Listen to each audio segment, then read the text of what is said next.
Hey everyone, welcome back to Engelbart Gaming. Yes, I'm bringing you something truly terrifying today. A second video in 1 week! A rare occurrence indeed. One befitting the spookiest of holidays. Yes, this video is going live on the night of Halloween. And get ready, dear viewers, for I am about to start this video with one of the most horrible, disgusting things you've probably ever seen. This is Castlevania for the Amiga. I've covered this game before and did an episode of utterly pointless comparisons on it versus the original NES version of the game. While there was a moment or two in that game where some background tiles looked kind of nice-ish, overall the game is a horrible mess and doesn't look like it's running on the much more powerful hardware that it is. This game was a travesty back in the day, and a travesty it remains. I mean, just look at it. Listen to it. Ugh.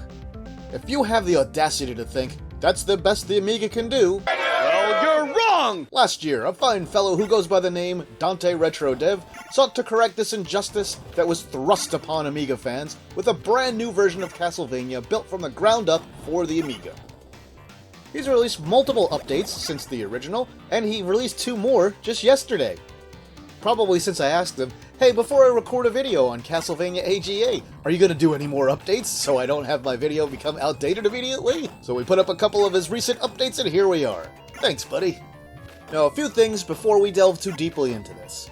As the name implies, Castlevania AGA is made for AGA Amigas, namely the 1200, the 4000, and the CD32. Original chipset Amigas, or OCS or ECS models, like the 1000, 500, and 2000, typically used to display modes that were able to show 32 colors out of a palette of 4096. AGA Amigas can show 256 colors out of 16 million in their standard graphics modes.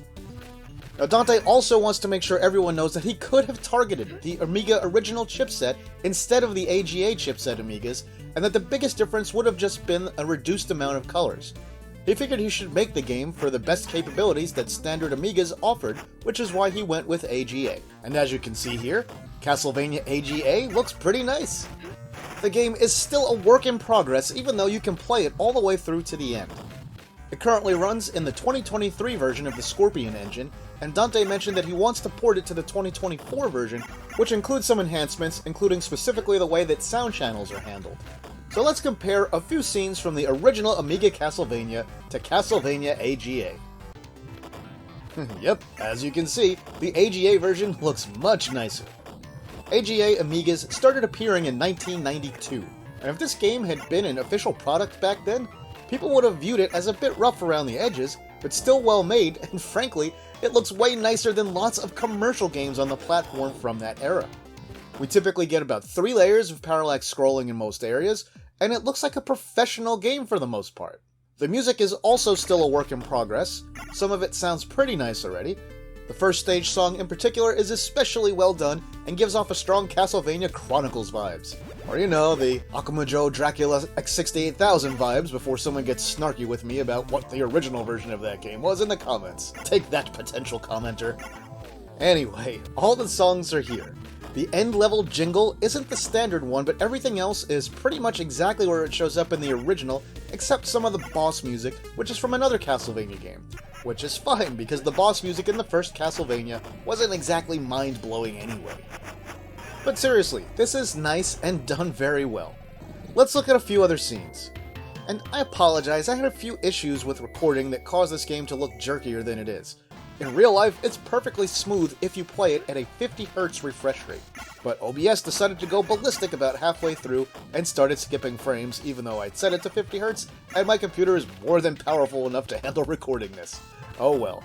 Just be aware that that doesn't actually happen during the game. And you know what, as you look at this, let me take a moment just to explain exactly how you can set it up to get the best gameplay experience possible. And if you want perfectly smooth gameplay, you must set your monitor to 50Hz. Enable VSync in the emulator config, and then you might also want to hit up your graphic card settings to manually change things for the frame rate. I had to tweak a lot of things to get this running correctly under emulation. I bothered poor Dante for like an hour, and we both tried a lot of stuff to ensure I could capture nice smooth video for this episode. Now, I will stress, you can still play the game fine at 60Hz, it'll work, but the scrolling will be rickety if you decide to go that route. I also recorded the video in OBS at 50 frames per second like I mentioned. It seemed like everything was working okay. I didn't have any unusually high resource usage on my computer, but when I went to watch the recording afterwards, I saw that it was fine for about the first half of the game like I mentioned, but for roughly the second half, you'll see it get herky-jerky. That's kind of what it looks like when you play the game at 60 frames per second instead of 50. Oh well, what can you do? When future versions of the game are released with some more tweaks and stuff, I'll do a full game comparison between this and either the NES or prior Amiga versions of the game.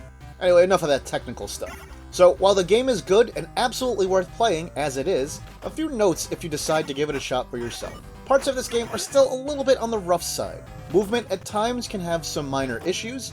You might knock out the red skeletons and have their piles of bones in the Reaper level just sit in the air instead of falling to the ground. And there are a few minor movement glitches on stairs and stuff. And some of the boss fights aren't exactly what I would say fully balanced just yet, but they're all there, and you can fight and defeat all the bosses. I would just say a few of them are a little bit too easy at the moment.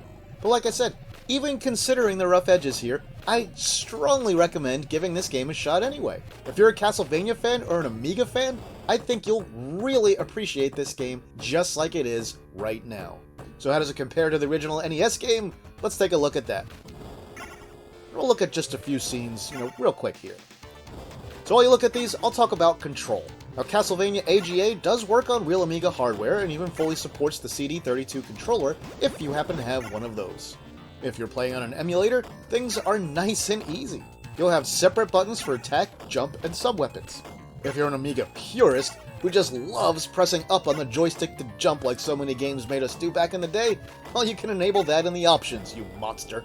You can also throw sub-weapons by pressing and holding the attack button. I'll also note that Dante has included a whole bunch of cheats to make the game easily completable, and you can see the whole entire thing very simply. You can skip levels, you can assign any sub-weapon you want on the fly, and you can even fill your health and give yourself 99 lives. So if you want to experience the entire game, it's very easy to do so.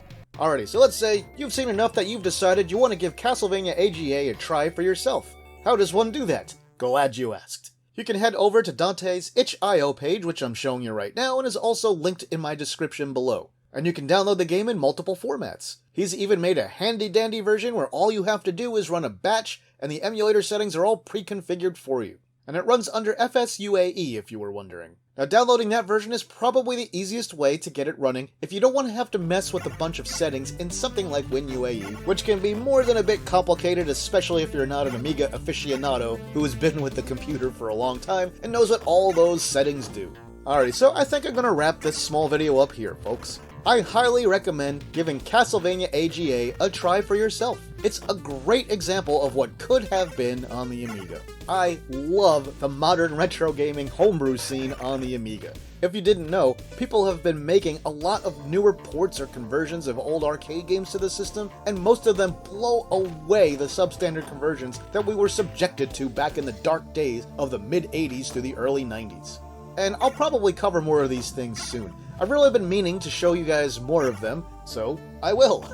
It won't be for a little while, but expect to see some more Amiga coverage, especially of some of the modern software for it, pretty soon. Alright, so what do all you guys think? Had you already seen Castlevania AGA before? I know it's been around for a while. Is this your first time seeing it? Does it look like something that you're interested in? Have you already tried the game and been all the way through it yourself? Tell me all about your experiences with it in the comments. And as I close this video out, let me wish all of you who celebrate a happy Halloween. If you want to have a nice treat, go ahead and download Castlevania AGA and play it. And that'll do it for this video, my retro gaming friends.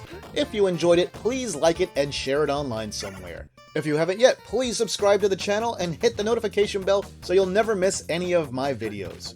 If you want to support the work that I do here, you can do that on Patreon, Ko-fi, or right here on YouTube through channel memberships. Why should you do that? Well, if you're able and willing and want to support me here, what I will do with that money is use it to buy hardware that I review on the channel for you.